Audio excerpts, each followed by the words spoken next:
أعوذ بالله من الشيطان الرجيم. بسم الله الرحمن الرحيم. يا أيها الذين آمنوا لا تقولوا راعنا وقولوا انظرنا واسمعوا وللكافرين عذاب أليم. ما يود الذين كفروا من أهل الكتاب ولا المشركين أن ينزل عليكم من خير من ربكم، والله يختص برحمته من يشاء، والله ذو الفضل العظيم. ما ننسخ من آية أو ننسها نأت بخير منها أو مثلها. ألم تعلم أن الله على كل شيء قدير؟ ألم تعلم أن الله له ملك السماوات والأرض وما لكم من دون الله من ولي ولا نصير؟ أم تريدون أن تسألوا رسولكم كما سئل موسى من قبل؟ ومن يتبدل الكفر بالإيمان فقد ضل سواء السبيل. ود كثير من أهل الكتاب لو يردونكم من بعد إيمانكم كفارا حسدا من عند أنفسهم من بعد ما تبين لهم الحق، فاعفوا واصفحوا حتى يأتي الله بأمره، إن الله على كل شيء قدير.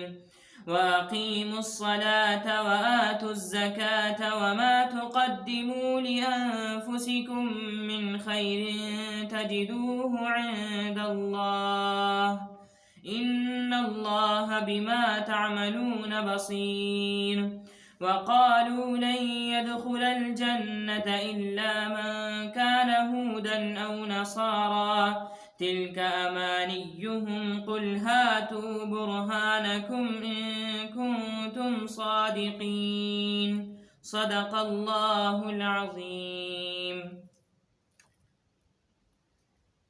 الحمد لله رب العالمين، والصلاة والسلام على سيد المرسلين وعلى آلہ وأصحابہ الغر الميامين. اعوذ باللہ من الشیطان الرجیم. بسم اللہ الرحمن الرحیم. یا ایہا الذین آمنوا لا تقولوا راعنا وقولوا انظرنا واسمعوا وللکافرین عذاب علیم.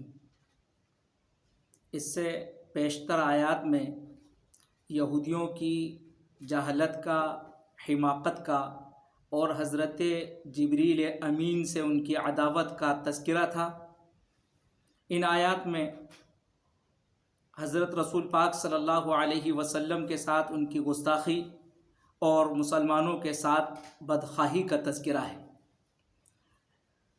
یہودیوں کی گستاخی اس حد تک پہنچ گئی تھی کہ وہ حضرت رسول پاک صلی اللہ علیہ وسلم کی مجلس میں حاضر ہوتے تھے اور مسلمانوں کے مجمع میں حضرت رسول پاک صلی اللہ علیہ وسلم کے ساتھ گستاخی کیا کرتے تھے.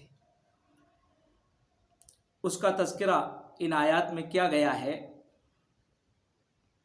مسلمان جب مجلس نبوی میں حاضر ہوتے اور کوئی بات حضرت رسول پاک صلی اللہ علیہ وسلم سے مزید سمجھنا چاہتے تھے تو وہ ایک لفظ بولا کرتے تھے، راعینا. راعینا یہ مراعات سے امر کا صیغہ ہے، جس کا مطلب یہ ہے کہ آپ ہماری طرف توجہ فرمائیں. راقبنا، انظرنا اسی کے معنی میں ہیں.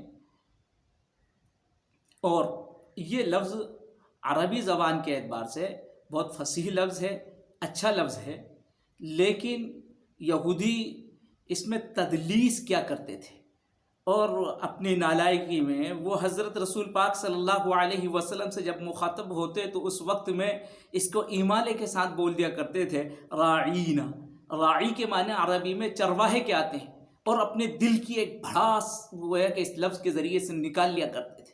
یا یہ کہ رائنا کے معنی عبرانی زبان میں حماقت کے، جہلت کے آتے ہیں، تو گویا کہ وہ حضرت رسول پاک صلی اللہ علیہ وسلم کو گالی دیا کرتے تھے۔ بہرحال صحابی رسول حضرت سعد بن معاذ رضی اللہ تعالی عنہ نے اس کو محسوس کر لیا، وہ عبرانی زبان جانا کرتے تھے، انہوں نے اس پر گرفت کی اور کہا کہ اگر آج کے بعد کسی نے اس طرح کا لفظ بولا تو اس کا سر قلم کر دیا جائے گا۔ بہرحال اور پھر اللہ کی طرف سے یہ حکم بھی نازل ہوا اور مسلمانوں سے بھی کہا گیا کہ اگر حضرت رسول پاک صلی اللہ علیہ وسلم کی توجہ کو اپنی جانب مبذول کرانے کی ضرورت پیش آئے تو رائنا کے بجائے انظرنا کہا کرو، تاکہ ان نالائقوں کو اس طرح کی شرارت کرنے کا موقع نہ ملے۔ اسی کا تذکرہ اس آیت میں کیا گیا، اے ایمان والو لا تقولوا راعنا، تم رائنا نہ کہا کرو، وقولوا انظرنا، اور کہو انظرنا، یعنی رائنا کی جگہ پر انظرنا کا لفظ کہو۔ اور اس کے بعد پھر قرآن مجید نے تاکید کی واسمعوا، واسمعوا کا مطلب ہے سنو۔ جب حضرت رسول پاک صلی اللہ علیہ وسلم کوئی بات ارشاد فرمائیں تو اس کو توجہ کے ساتھ سنو، انظرنا کہنے کی بھی ضرورت پیش نہ آئے اور آئینہ کی ضرورت بھی پیش نہ آئے، توجہ کے ساتھ سنو، یہ حکم دیا گیا۔ بہرحال واسمعوا سے ایک بات یہ بھی معلوم ہوئی کہ جس طرح سے قرآن مجید توجہ کے ساتھ سننا چاہیے، اس طرح سے حضرت رسول پاک صلی اللہ علیہ وسلم کی باتوں کو، آپ کے فرمودات کو، احادیث کو بھی توجہ کے ساتھ سننا چاہیے۔ اور جیسا اہتمام قرآن کے ساتھ ہے اسی طرح سے اہتمام حدیث نبوی کے ساتھ بھی ہونا چاہیے۔ وَلِلْكَافِرِينَ عَذَابٌ عَلِيمٌ، فرمایا ایسے کافروں کے لیے دردناک عذاب ہے۔ اس سے یہ بات بھی معلوم ہوئی کہ جو شان نبوت میں گستاخی کرتے ہیں، حضرت رسول پاک صلی اللہ علیہ وسلم کا مذاق بناتے ہیں، وہ مسلمان نہیں ہیں، مومن نہیں ہیں، وہ کافر ہیں۔ اور اس کے بعد اگلی آیت میں مسلمانوں کے ساتھ جو ان کی بدخواہی کا عالم تھا اس سے بھی پردہ اٹھایا گیا۔ یہ مسلمانوں کے ساتھ بڑی ہمدردی اور محبت کا اظہار کیا کرتے تھے۔ قرآن نے کہا یہ سب ان کی طرف سے فراڈ ہے، یہ جھوٹی بات ہے جو یہ جس کا یہ اظہار کرتے ہیں۔ حقیقت یہ ہے ما یود الذین کفروا من اہل الکتاب ولا المشرکین ان ینزل علیکم من خیر من ربکم واللہ یختص برحمتہ من یشاء واللہ ذو الفضل العظیم۔ ما ودو اس کے پہلے بھی بتلایا گیا ہے، دل سے کسی چیز کو چاہنا۔ ما یودو یعنی وہ چاہتے نہیں ہیں، الذین کفروا جنہوں نے کفر کیا ہے وہ دل سے اس بات کو پسند نہیں کرتے ہیں، من اہل الکتاب، من یہاں پر بیانیہ ہے، جن لوگوں نے کفر کیا وہ کون لوگ؟ کہا کہ جن کفر کرنے والوں میں سے جیسے اہل کتاب، ولا المشرکین، اور مشرکین بھی وہ دل سے یہ بات پسند نہیں کرتے ہیں، ان ینزل علیکم من خیر، کہ تم پر کوئی خیر اتاری جائے، من ربکم، تمہارے رب کی طرف سے۔ اور ظاہر ہے یہاں خیر سے مراد وحی، یعنی جو وحی اتاری جا رہی ہے ان کو پسند نہیں ہے، وہ یہ پسند نہیں کرتے ہیں کہ یہ وحی تمہیں ملے۔ یہود تو اس لیے پسند نہیں کرتے تھے اس لیے کہ اب تک یہ سلسلہ بنی اسرائیل میں تھا، اب یہ بنی اسماعیل میں کیوں آ گیا؟ یہ اس سے ان کو ضد تھی اور اس کی وجہ سے ان کو عناد تھا، وہ پسند نہیں کرتے تھے۔ اور مشرکین کا معاملہ بھی یہ تھا کہ مشرکین اس نبوت کو وہ دنیاوی ریاست کی طرح سے سمجھ رہے تھے، تو وہ یوں سمجھ رہے تھے کہ یہ ریاست اور یہ سیاسی مقام یہ ان کو کیوں مل رہا ہے؟ یہ سیاسی مقام تو ہمارے یہاں ہونا چاہیے، ہم میں سے کسی صاحب ثروت کو یہ مقام ملنا چاہیے، اس طرح کی بات ان کے ذہنوں میں تھی۔ بہرحال ان کو یہ پسند نہیں تھا کہ مسلمانوں پر اللہ کی طرف سے یہ فیضان ہو، اسی کو قرآن مجید نے بڑی قوت کے ساتھ کہا کہ یہ وہ لوگ جو اہل کتاب ہیں وہ اس کو پسند نہیں کرتے ہیں۔ ولا المشرکین، ولا المشرکین میں یہاں پر جو لام ہے یہ لا یہ زائدہ ہے، اور ما یودو میں جو ما ہے اس ما نافیہ کی تاکید کے لیے ہے، یعنی بڑی قوت کے ساتھ کہا گیا ہے کہ اہل کتاب بھی پسند نہیں کرتے ہیں اور مشرکین بھی پسند نہیں کرتے ہیں، اس میں اور مزید زور پیدا کر دیا گیا ہے کہ اس بات کو پسند نہیں کرتے۔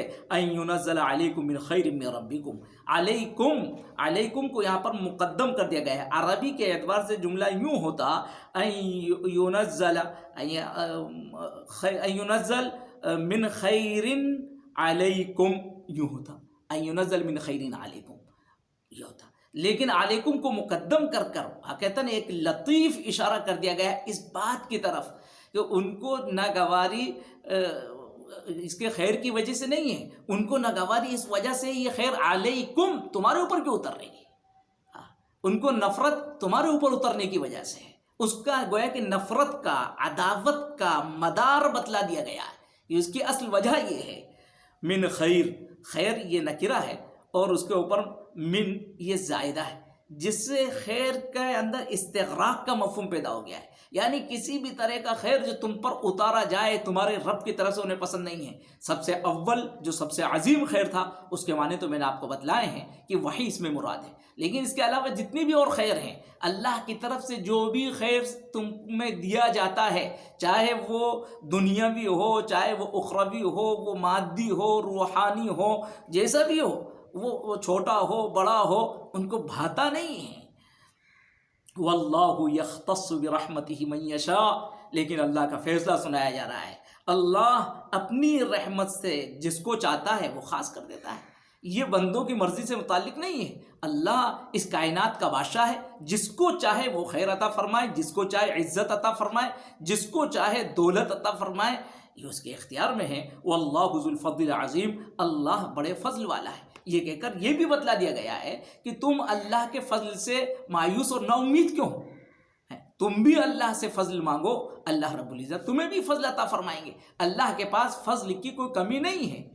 ما ننسخ من آیت او ننسها نأتی بخیر منها او مثلها. اور یہودیوں کا مزاج یہ تھا کہ بس وہ موقع کی تلاش میں رہتے تھے، ہمیں کسی طرح سے اسلام پر، قرآن پر کوئی الزام تراشی کا موقع ملے. تو خاص طور سے جب مدینہ منورہ میں تحویل قبلہ ہوا سن 2 ہجری میں، تو بس وہ موقع یہ تھا کہ یہودیوں نے مدینہ کے ماحول کو پراگندہ کرنے کے لیے تگ و دو شروع کر دی، ایڑی چوٹی کا زور لگا دیا، بڑا ہنگامہ کیا، اور اسلام پر، حضرت رسول پاک صلی اللہ علیہ وسلم کی نبوت پر ایسے تیر و ترکش آیا ہے کہ ان کے نیام میں ایک بھی تیر باقی نہیں رہا.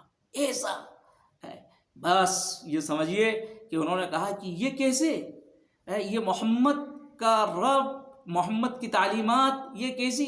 کچھ دن ابھی ادھر قبلے کی طرف بیت المقدس کی طرف رخ کر نماز پڑھی جا رہی تھی، اور اب بیت اللہ کی طرف رخ کر نماز پڑھی جا رہی ہے. یہ اللہ کو کیا پہلے معلوم نہیں تھا؟ محمد کے رب کے اوپر بدا ہوا ہے، محمد کے رب پر یہ حقیقت اب آشکارا ہوئی ہے، اب ظاہر ہوئی ہے. وہ نسخ کو تسلیم نہیں کرتے تھے. قرآن مجید نے یہاں نسخ کی حقیقت کو بیان کیا، اس کی حکمت کو بیان کیا، اور پھر بتلایا کہ نسخ سے اللہ کی ذات پر کوئی الزام نہیں، بلکہ اللہ کی قدرت کا، اس کے علم کا اظہار ہوتا ہے. یہ چیز بتلائی گئی. اور یہودیوں کا یہی عقیدہ تھا کہ نہیں، اس سے تو اللہ کی شان میں تقصیر ہوتی ہے، اللہ کی طرف جہالت کا انتساب ہوتا ہے، علیہ باللہ. ایسی بات انہوں نے قرآن مجید نے قوت سے کہا یہ جو احکام کی تبدیلی ہوتی ہے وہ اللہ کی طرف سے ہوتی ہے، اور وہ بندوں کی حکمت اور مصلحت کی وجہ سے ہوتی ہے. جیسے ایک مریض بیمار ہو جائے اور اب بیماری کے بعد طبیب اس کا نسخہ جو تجویز کرتا ہے، اس نسخے میں اس کی صحت کو دیکھ کر وہ تبدیلی بھی کر دیتا ہے. تو اب نسخے میں، مریض کے اس نسخے میں تبدیلی کی گئی، کوئی یہ کہنے لگے ارے کہ صاحب ڈاکٹر صاحب کو دوا کی تجویز کا سلیقہ نہیں ہے، تو یہ تو ناواقفی کی بات ہے. پہلے صحت زیادہ خراب تھی اس لیے نسخہ ایسے لکھا گیا تھا، اب صحت میں بہتری ہو گئی اس کی مصلحت سے اور مریض کے حال کو دیکھتے ہوئے یہ نسخہ تجویز کر دیا گیا ہے. اللہ رب العزت اپنے بندوں کی مصلحت کے مطابق وہ احکام نازل فرماتے ہیں. اور ناسخ اور منسوخ کے سلسلے میں تو آپ جانتے ہی ہیں، حضرت شاہ ولی اللہ دہلوی رحمۃ اللہ علیہ نے ناسخ و منسوخ کے مضمون پر بڑا اچھا کلام کیا. وہ کہا کہ قرآن مجید میں اگر ہم ناسخ و منسوخ آیتوں کا تجزیہ کریں تو صرف 5 آیتیں ہیں جو وہ منسوخ ہوئی ہیں، اور ان کو وہاں شمار کر کے بتلایا گیا. وہ ایک مستقل موضوع ہے جس کو وہاں دیکھا جائے، سمجھا جائے. ما ننسخ من آیت او ننسها نأتی بخیر منها او مثلها. ما یہ شرطیہ جازمہ ہے، جو کوئی ہم آیت منسوخ کرتے ہیں او ننسیہا یا اس آیت کو ہم بلا دیتے ہیں، نأتی بخیر منہا ہم اس سے بہتر آیت لے کر آتے ہیں، او مثلیہا یا اسی جیسی آیت لے کر آتے ہیں۔ یہاں آیت سے مراد علماء نے بڑے وسیع معنی مراد لیے ہیں۔ آیت سے مراد یہاں پر معجزات بھی ہو سکتے ہیں، دلائل بھی ہو سکتے ہیں، اور آیت سے مراد یہ قرآنی آیات بھی ہو سکتی ہیں۔ اگر آیت سے مراد دلائل اور معجزات رہیں تو کوئی اس میں اشکال کی بات ہی نہیں ہے۔ یہ اللہ رب العزت حق کو ثابت کرنے کے لیے ایک دلیل، ایک معجزہ پیش کرتے ہیں، دیتے ہیں، اتارتے ہیں، اور پھر اس کے بعد اس کو منسوخ کر کر دوسرا معجزہ اتارتے ہیں، دوسری دلیل دے دیتے ہیں۔ اور اگر یہاں آیت سے مراد کتابی آیات ہیں اور آیت سے مراد کتب سماویہ سابقہ کی آیتیں مراد ہیں، تب بھی کوئی بات نہیں۔ یہ ظاہر ہے کہ قرآن کے ذریعے سے ان آیات کو، ان احکام کو منسوخ کر دیا گیا ہے۔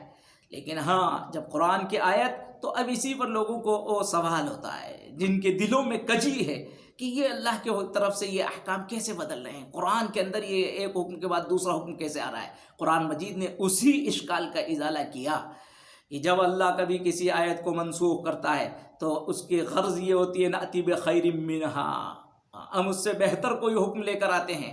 ابھی بیت المقدس کی طرف رخ کر نماز پڑھی جا رہی تھی، اب بیت اللہ کی طرف رخ کر نماز پڑھنے کا حکم دیا گیا ہے۔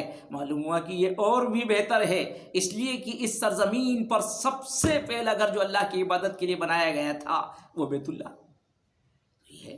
یا اللہ کسی حکمت و مسئلہ اسی جیسا کوئی حکم لے کر آتے ہیں جو اس میں کوئی سہولت ہوتی ہے، کوئی بات ہوتی ہے، بندوں کے لیے کوئی حکمت ہوتی ہے۔ پھر آگے فرمایا اللہ کو تم مجبور محض کیوں سمجھتے ہو کہ بس اس نے جو حکم دے دیا ہے وہ اس حکم کے اندر تنسیخ نہیں کر سکتا۔ ارے اس کائنات میں روزانہ اور ہر چیز کے اندر نسخ ہوتا رہتا ہے۔ ہر دن تم اپنی نگاہوں سے نسخ دیکھتے ہو، ابھی سورج طلوع ہوا ہے اور کچھ دیر کے بعد وہ غروب ہو جائے گا، اور وہ غروب ہونے کے بعد پھر طلوع ہو جائے گا۔ ہر دن معلوم صبح شام نسخ ہو رہا ہے۔ کتنی چیزوں کو تم دیکھ رہے ہو، زمین ابھی مردہ ہے، اس کے بعد ابھی پھر وہ زندہ ہو جائے گی، لہلانے لگے گی، اور پھر اس کے بعد پھر معلوم چٹیل میدان ہو جائے گی۔ تو یہ تو نسخ تو اس طرح سے ہوتا رہتا ہے۔ تو اسی طرح سے اگر اللہ کوئی حکم دے دیں تو اس میں کون سے تعجب کی بات ہے؟ الم تعلم ان اللہ علی کل شیء قدیر، کیا تمہیں معلوم نہیں ہے کہ بے شک اللہ کو ہر چیز پر پوری قدرت ہے؟ تو یہ نسخ ہونا تو اللہ کی قدرت کا اظہار ہے۔ الم تعلم ان اللہ لہ ملک السماوات والارض، کیا تمہیں معلوم نہیں ہے کہ اللہ رب العزت آسمانوں اور زمین کا بادشاہ ہے؟ آسمان اور زمین کی بادشاہت اس کے قبض قدرت میں ہے، وہ چاہے جو سا حکم دے۔ وما لکم من دون اللہ من ولی ولا نصیر، اور یاد رکھو اللہ کے علاوہ تمہارا کوئی یار و مددگار نہیں ہے۔ بس جب اللہ ہی تمہارا ولی ہے اور تمہارا وہی حامی اور مددگار ہے تو اس کی طرف سے جو حکم آئے گا وہ یقیناً تمہارے لیے مصلحت پر مبنی ہوگا، اور اس میں تمہارے لیے رحمت ہی ہوگی، زحمت نہیں ہوگی۔ ام تريدون ان تسألوا رسولكم كما سئل موسى من قبل ومن يتبدل الكفر بالایمان فقد ضل سواء السبیل۔ اور کہہ دیا گیا کہ نسخ کے سلسلے میں زیادہ حکمتیں معلوم کرنے کی ضرورت نہیں ہے۔ کوئی اللہ کے رسول صلی اللہ علیہ وسلم سے یہ سب چیزیں دریافت نہ کرے، قیل و قال نہ کرے بنی اسرائیل کی طرح سے کہ یہ کیوں ہوا اور ایسا کیوں ہوا۔ جو اللہ کا حکم ہے اس کو مانو۔ ام تريدون ان تسألوا رسولكم، کیا تم اپنے رسول سے سوال کرتے ہو؟ کیا تمہیں چاہتے ہو کہ تو اپنے رسول سے سوال کرو؟ کما سئل موسیٰ، جیسا کہ موسیٰ سے سوال کیے گئے، من قبل، اس سے پہلے، یعنی مسلمانوں سے کہا گیا کہ کیا تم بنی اسرائیل کی روش اختیار کرو گے؟ بنی اسرائیل نے حضرت موسیٰ علیہ السلام سے بے تکے سوالات شروع کیے۔ ارنا اللہ جہرتاً، اللہ کو کھلم کھلا دکھائیے۔ کیسے بے تکے سوال؟ حضرت موسیٰ سے بے تکی باتیں کرنے، کہا کہ کیا اسی طرح سے تم بھی سوال کرو گے انہی کے نقش قدم پر چل کر؟ کہا کہ یہ حرکت نہ کرنا، جو بات اللہ کی طرف سے آئے اور محمد الرسول اللہ صلی اللہ علیہ وسلم کی زبان مبارک سے سن لو، اس پر ایمان لے آؤ، اور جو ایسا نہیں کرے گا وَمَن يَتَبَدَّلِ الْكُفْرَ بِالْإِيمَانِ فَقَدْ ضَلَّ سَوَاءَ السَّبِيلِ، جو کفر کو اختیار کر لے گا ایمان کے بدلے میں، بس وہ سیدھے راستے سے بھٹک گیا۔ اور یہاں کفر سے مراد یہ ہے کہ اللہ کی ان آیات پر جس نے بے اعتمادی کو اختیار کر لیا اور اعتماد کو کھو دیا، بس اس نے کفر کو گلے لگا لیا ہے۔ جس نے حضرت رسول پاک صلی اللہ علیہ وسلم کی بات پر یقین نہ رکھا، جس نے قرآن کی آیات پر یقین نہ رکھا، اس کا انکار کر دیا، بس وہی کافر ہو گیا ہے، اور جو کافر ہوا بس وہ سیدھے راستے سے بھٹک گیا ہے۔ وَدَّ كَثِيرٌ مِّنْ أَهْلِ الْكِتَابِ لَوْ يَرُدُّونَكُم مِّن بَعْدِ إِيمَانِكُمْ كُفَّارًا حَسَدًا مِّنْ عِندِ أَنفُسِهِم مِّن بَعْدِ مَا تَبَيَّنَ لَهُمُ الْحَقُّ۔ اور ان یہودیوں کی شرارت سے پردہ اٹھا کر مسلمانوں کو آگاہ کر دیا گیا، دیکھو ان کے فتنے سے بچے رہنا، یہ تمہیں کفر میں نہ لے جائیں، ورنہ ان کی چاہت تو یہ ہے وَدَّ كَثِيرٌ مِّنْ أَهْلِ الْكِتَابِ، اہل کتاب میں سے بہت سے، یہ بڑی تعداد دل سے یہ چاہتی ہے، لو یردونکم من بعد ایمانکم کفارا۔ لو یہاں پر مصدریہ ہے، لو یردونکم یعنی لو یصیرونکم کفارا، وہ چاہتے ہیں کہ تمہیں کافر بنا دیں، من بعد ایمانکم، تمہارے ایمان کے بعد۔ من بعد ایمانکم کو مقدم کر کر صحابہ کے ایمان کے عظمت کو بیان کر دیا گیا ہے، یعنی من بعد ایمانکم الراسخ، تمہارے اس راسخ ایمان کے بعد وہ تمہیں چاہتے ہیں کہ تمہیں کافر بنا دیں۔ اور یہ کیوں؟ حسدن، حسدن مفعول لہو ہے، محض حسد کی وجہ سے۔ اور یہ حسد کہاں سے؟